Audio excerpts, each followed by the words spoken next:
Bueno, nos dedicamos en esta última clase de el arte apresado por lo cultural a algunas reflexiones sobre la utilización de las prácticas artísticas en el contexto del Estado contemporáneo. Es muy importante entender que a partir de la segunda mitad del siglo XX, es decir, en los últimos 70 años más o menos,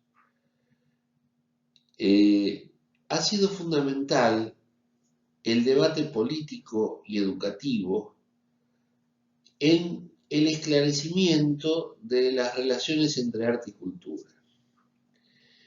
Es un vínculo fundamental el que mantienen, porque la cultura es la liberación de las facultades intelectuales de los individuos, según una de las primeras definiciones que vimos allá por la primera clase de estas tres que le dedicamos a este tema. El motor de la liberación de esas facultades es el arte precisamente, porque el arte impulsa a conocer, a comprender, a apreciar, bueno, lo nuevo, podríamos decir, lo original, lo que nos saca de la experiencia cotidiana, y esas podrían ser las principales características del arte contemporáneo. El arte contemporáneo, que como ustedes saben, está orientado no tanto a bajar línea, a enseñar a pensar, sino a provocar el desmadre del pensamiento. Esto es que el pensamiento, podríamos decir, salga del corset en el cual la administración, la vida industrial, la racionalización de las costumbres ha puesto desde hace más o menos un siglo y medio al individuo. Precisamente con el siglo XX los estados se adueñan de este concepto artístico de la cultura, a fin de hacerse de una plataforma de acción. Está visto que la cultura, a través de las obras literarias, del teatro, de la música, gestionan, forman, configuran una personalidad, un tipo de personalidad muy importante para la ciudadanía moderna. Una persona dispuesta a escuchar, dispuesta a aceptar los cambios y fundamentalmente dispuesta a pensar por sí misma. Esto es todo lo contrario de lo que la sociedad de masas tiene para proponer. La sociedad de masas es bajar línea, utilizar fórmulas, rótulos.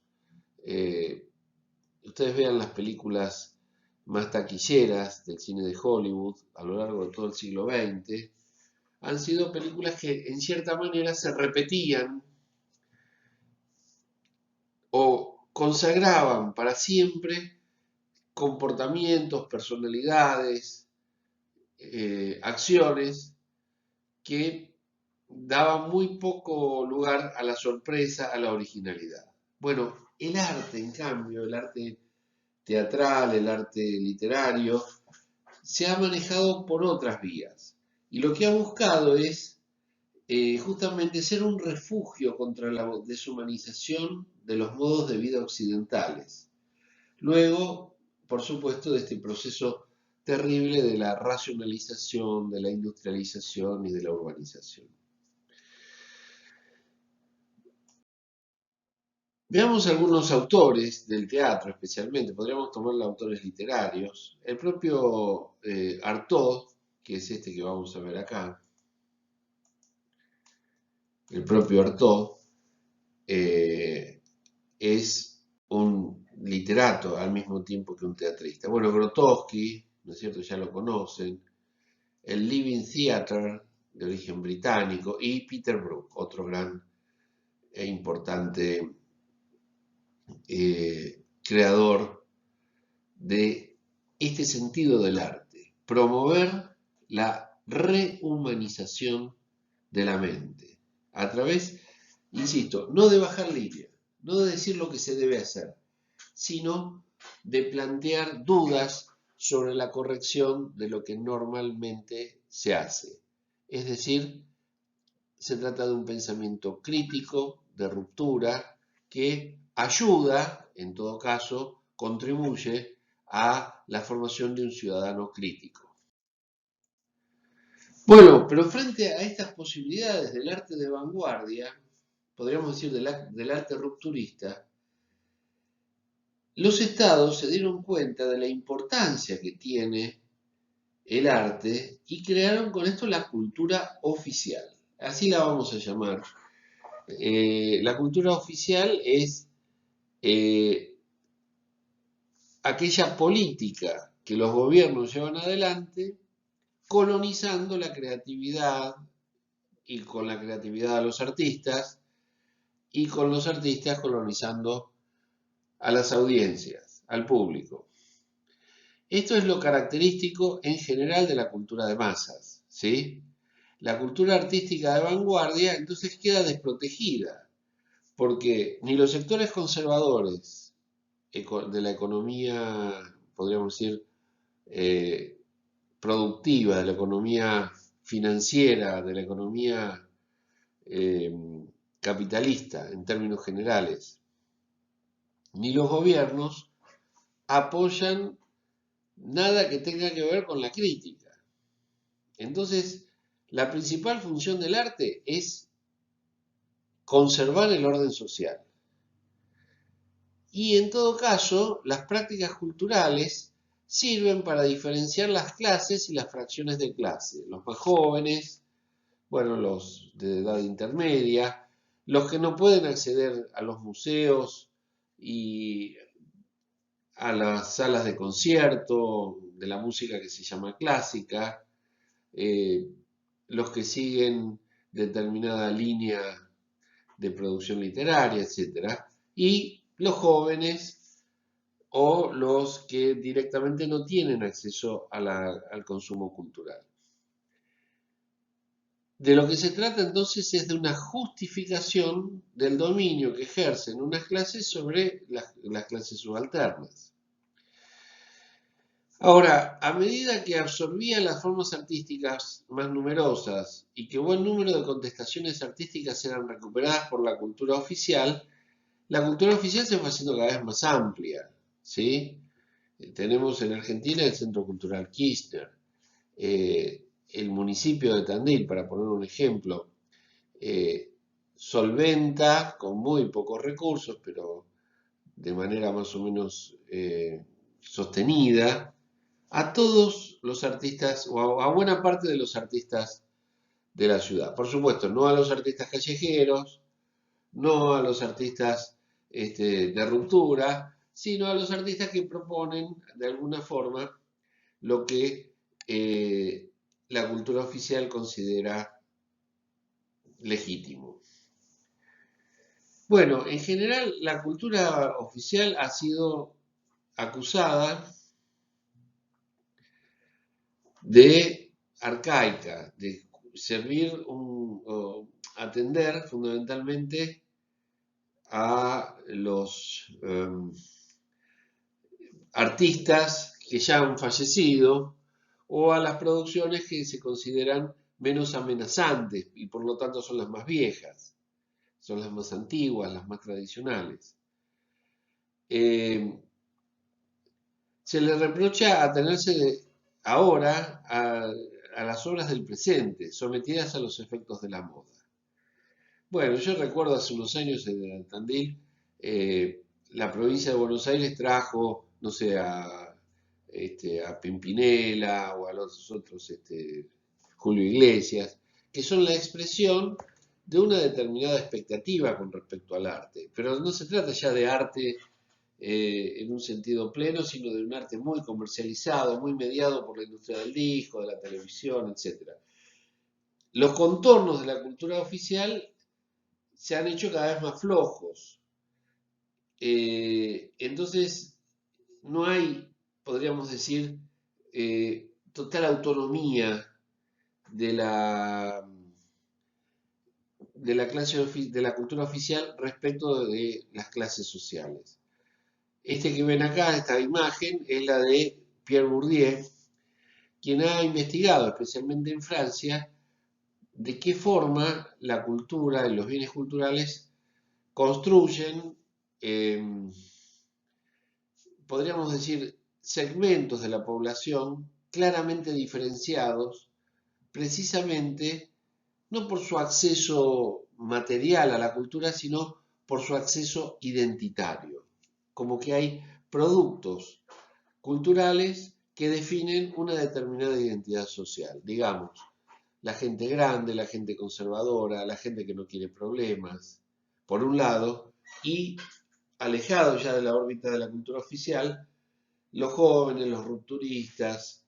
Bueno, con la música rock ha pasado mucho de eso, ¿no es cierto? Bien. Bueno, acá tenemos a la cultura vehiculada por la clase dirigente, es uno de los polos del conflicto. Porque entonces sirve también la cultura como una forma de disciplinamiento. Observen esto, hay que renunciar a considerar las clases como grupos reales y reconocer la realidad de los conflictos entre aquellos que detentan el poder de dirigir la intervención de la sociedad sobre sí misma y aquellos que luchan contra esa apropiación privada de historicidad. Creo que es muy claro, ¿no es cierto? Acá lo que tenemos que pensar es que la cultura no es tanto lo que hacen los artistas, sino la vuelta de tuerca que la política logra con lo que hacen los artistas. Lo que hacen los artistas es arte, pero la cultura oficial consagra o defenestra, es decir, admite o rechaza ciertas producciones, con lo cual establece una especie de jerarquía que reproduce de alguna manera las expectativas no de toda la población, sino de quienes, por sus recursos, por su prestigio, logran imponer sus definiciones. La clase dirigente es un polo dominante de una relación social. Ya no existe hoy terreno privilegiado de los conflictos de clase. No es que se dan en el trabajo o en el campo. No, no, no. Los conflictos de clase se han extendido a todos los escenarios sociales. Y el conflicto social de la actualidad no tiene otro fundamento que la acción de la sociedad misma. La sociedad capitalista es incapaz de generar satisfacción a todo el mundo todo el tiempo. Entonces siempre hay personas que se quejan por cualquier cosa. No es que no tengan razón, no es que yo desmerezco la queja, no. En todo caso lo que quiero decir es que la cultura oficial absorbe cierto tipo de responsabilidad frente al conflicto, pero no los puede resolver todos. Y por lo tanto, se hace cada vez más necesaria la intervención cultural como forma de conjurar, de controlar las protestas sociales. Bueno, acá en Argentina lo tenemos con mucha claridad en el hecho de que el periodismo, digamos el periodismo hegemónico, suele tratar la protesta social no en términos del conflicto que la genera, sino de los posibles desbordes en que incurren los manifestantes.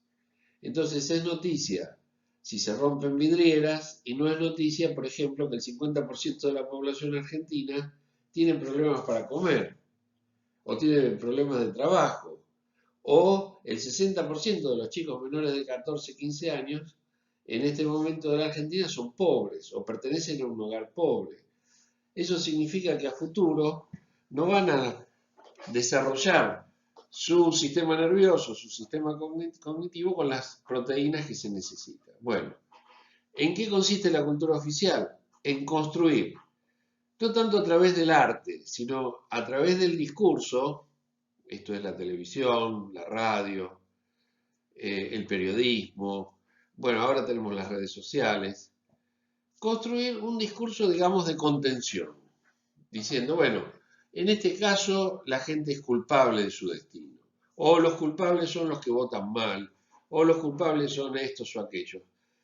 En lugar de razonar sobre los mecanismos sociales que han generado semejantes problemas, por ejemplo, la evasión social, la evasión impositiva, por ejemplo, el retiro de las ganancias y la fuga de capitales, por ejemplo, la distribución inequitativa de lo que se produce, etc. Es decir, vos tenés mecanismos sociales que explican muy claramente los motivos del desastre en el que vivimos. Sin embargo, la cultura oficial lo que hace es generar un discurso explicativo donde manda al frente, a veces tal vez tengan razón, no quiero decir que no acierten en nada. Lo que quiero decir es que el mecanismo es perverso, no porque denuncian mal a quienes no son culpables, sino porque le adjudican la culpa a de un proceso, digamos, bastante complicado, a factores que han incidido pero que no son en última instancia los responsables de ese problema.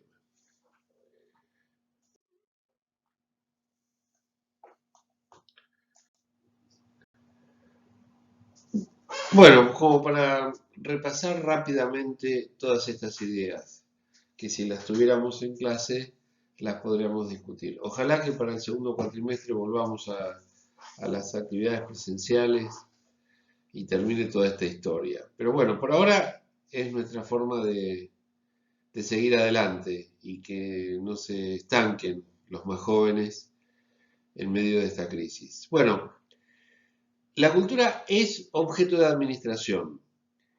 Todas las definiciones que vimos apuntaban a una, digamos, visión no política de la cultura, sino a una visión, podríamos decir, sociológica o antropológica o filosófica, pero que no tenía que ver con el motor tanto ideológico como estratégico que empujaba la actividad cultural hacia determinado lugar.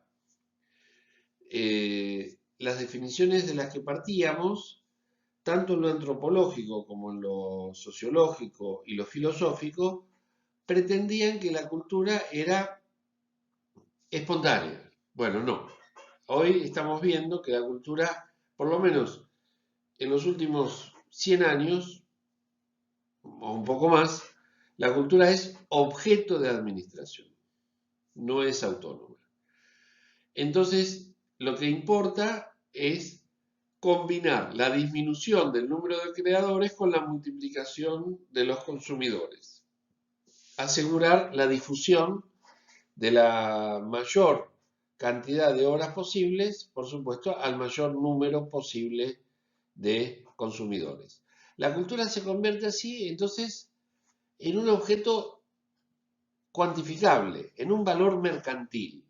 Es lo que algunos autores llaman la mercantilización de la cultura.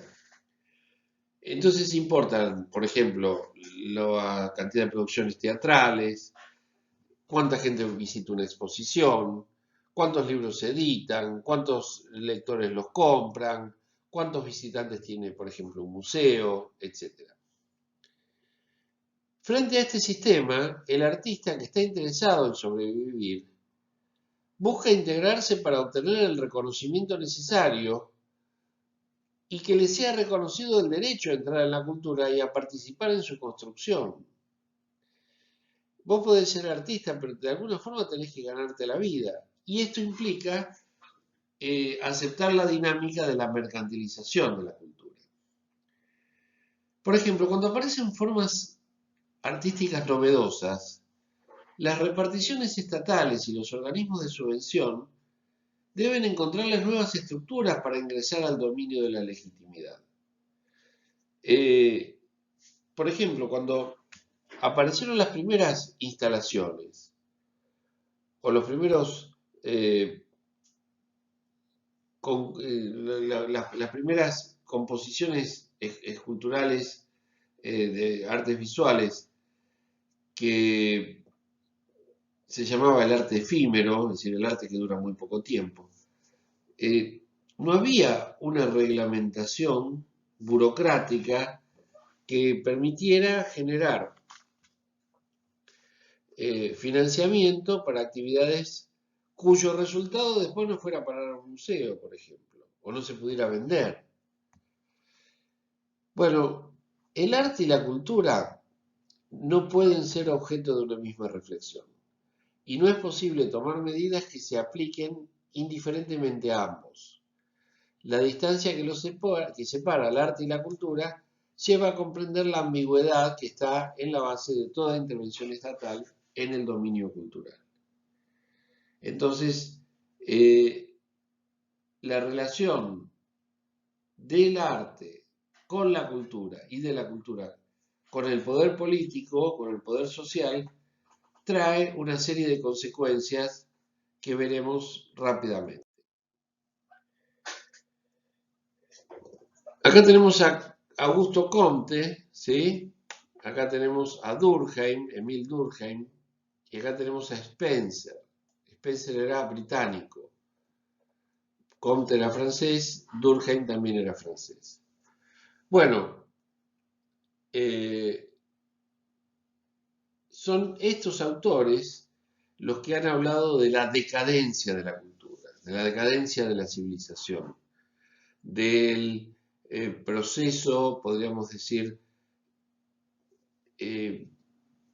decadente que vive Europa, especialmente a partir de la Revolución Industrial en 1850. Como ven, todos estos autores, Durkheim es un poco más joven, pero todos estos autores son de la primera mitad del siglo XIX y por lo tanto vieron en la segunda mitad del siglo XIX un proceso desenfrenado de caída.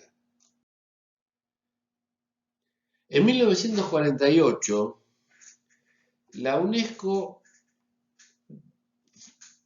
publica la Declaración Universal de los Derechos del Hombre, donde dice: toda persona, en tanto miembro de la sociedad, debe obtener la satisfacción de sus derechos económicos, sociales, y acá viene la clave, y culturales, indispensables para su dignidad y para el desarrollo de su personalidad.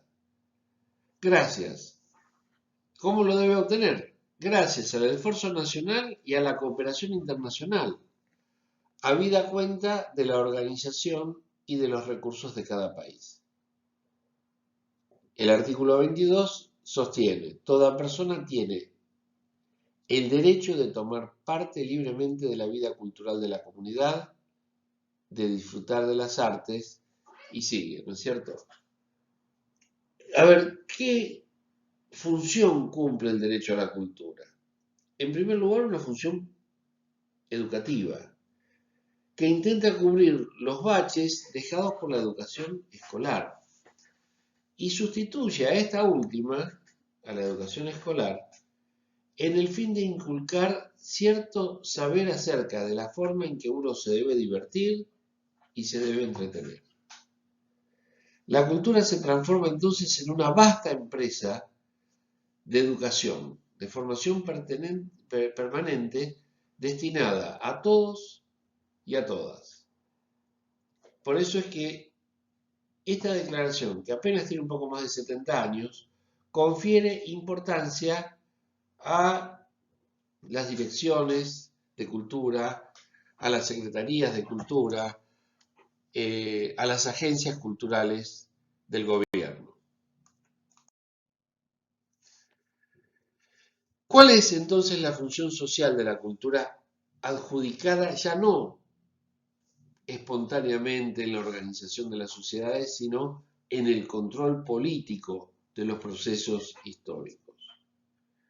En primer lugar, legitimar ciertas formas artísticas y los modos de creación responsables de esas formas. Donde interviene el poder, hay, podríamos decir, una sanción. Se sanciona a los que son buenos, se rechaza a los que son malos. Sanción en el sentido de se define lo legítimo y lo bueno al mismo tiempo que se excluye o se aparta, digamos, lo malo. Por supuesto que yo no creo que existan eh, cosas buenas y cosas malas independientes del gesto político que les asigna esos lugares.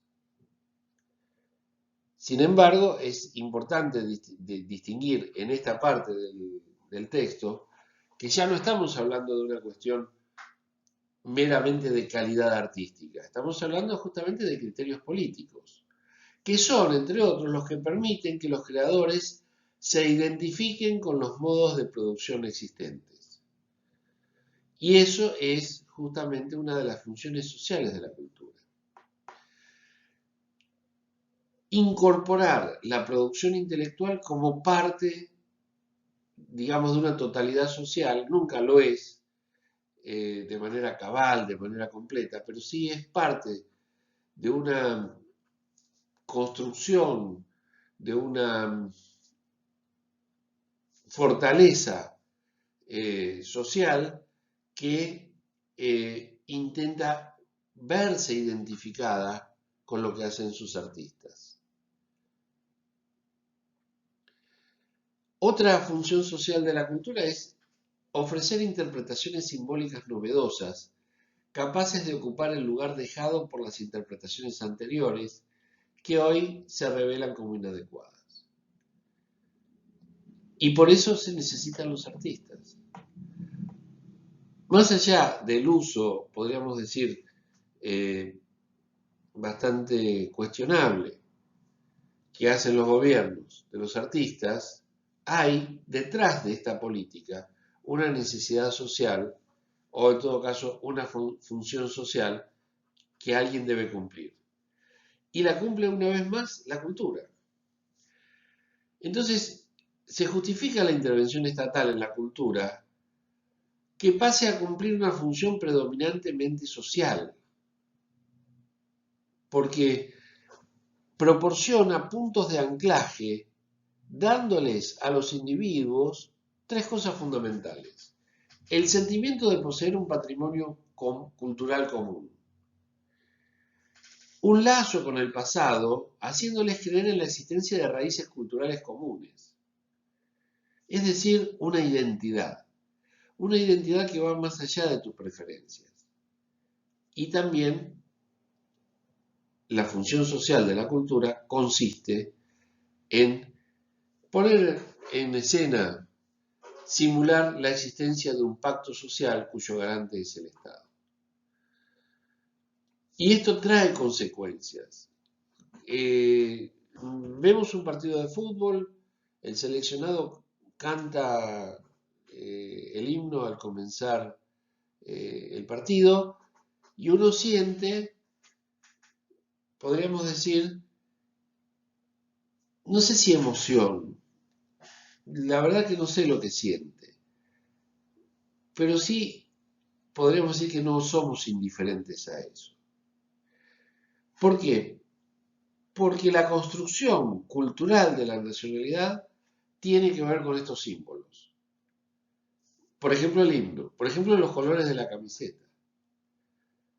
Ustedes miren, hace unos meses murió Maradona, no estamos hablando de artistas, estamos hablando de ídolos culturales que terminan confundiéndose con los lazos sociales que unen, que vinculan a todos los individuos de la nación.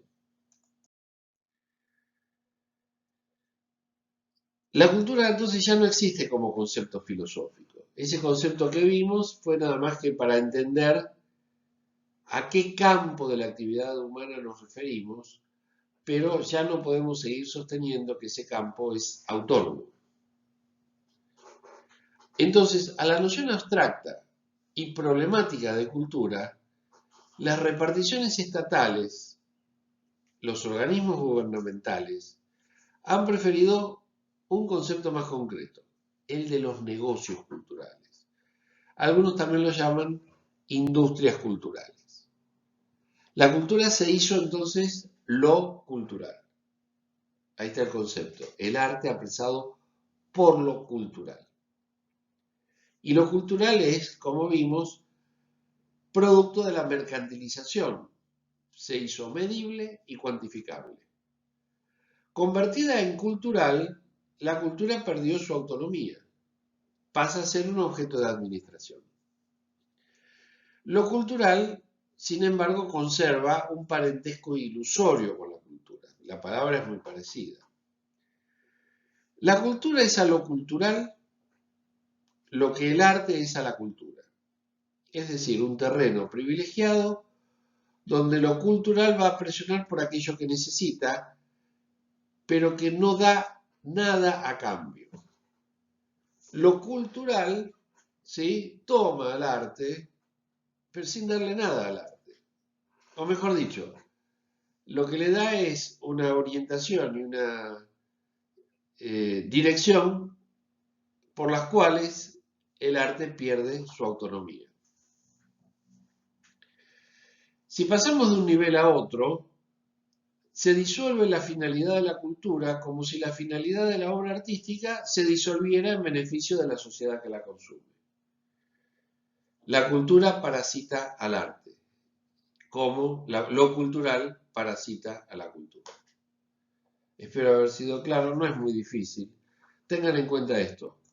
Los negocios culturales no son más que negocios. No son cultura, no son arte, son negocios. Hay entonces una homonimia aparente. ¿Qué significa homonimia? Parecido de los nombres, ¿sí? Por ejemplo, la palabra vaso significa el vaso de tomar y los vasos capilares, ¿no es cierto? La cultura es un modo de consumo del arte. Lo cultural es un modo de producción de actividades que engloban las formas de intervención cultural. Entonces hay exposiciones, animación, construcción de lugares, todos tienen el apellido de cultural. Donde la cultura expresa el movimiento de conjunto de una comunidad, lo cultural, ¿qué hace? Reúne experiencias puntuales, limitadas, individuales, localizadas, que pertenecen a un conjunto muy heterogéneo. Por eso es que lo cultural no está dotado de instrumentos precisos que le permitan operar distinciones con matices entre todas estas actividades. Y esto es lo que lo obliga a acoger todo lo que se produzca o a rechazar todo lo que venga sin un criterio, podríamos decir, reflexivo. Y por último, llegamos al inmovilismo cultural. Entre otras consecuencias, la preeminencia de lo cultural, esta forma de parasitar a la cultura y parasitar a la obra de arte, es que permite hacer creer que todas las formas de arte son iguales y que por lo tanto no habría ni una jerarquía ni una búsqueda más interesante que otras. Esto equivale a instalar el inmovilismo. La cultura así expansiva, multiplicada, con la que habían soñado en el Renacimiento, se ha quedado inmóvil. Lo contrario de la cultura es una cultura más grande, no una falta de cultura. Una cultura amorfa, indiferenciada. Bueno, lo cultural aporta más diversificación y más pluralidad, pero sin jerarquías. Es decir, sin darnos a nosotros la posibilidad de elegir entre elementos ricos y elementos menos ricos. Lo cultural entonces, ¿qué hace? Trasciende el dominio de las artes e integra otras definiciones, donde la cultura es una organización social y un medio de integración del individuo a la comunidad. La palabra ha recuperado su sentido sociológico. Más que una simple evolución lingüística, la emergencia de lo cultural en el campo de las políticas consagra la retracción del arte en el orden de las preocupaciones del Estado. En este curso vertiginoso hacia lo cultural, la verdadera finalidad del arte parece haber desaparecido para siempre. Bueno, les dejo mi saludo, nos veremos la semana que viene.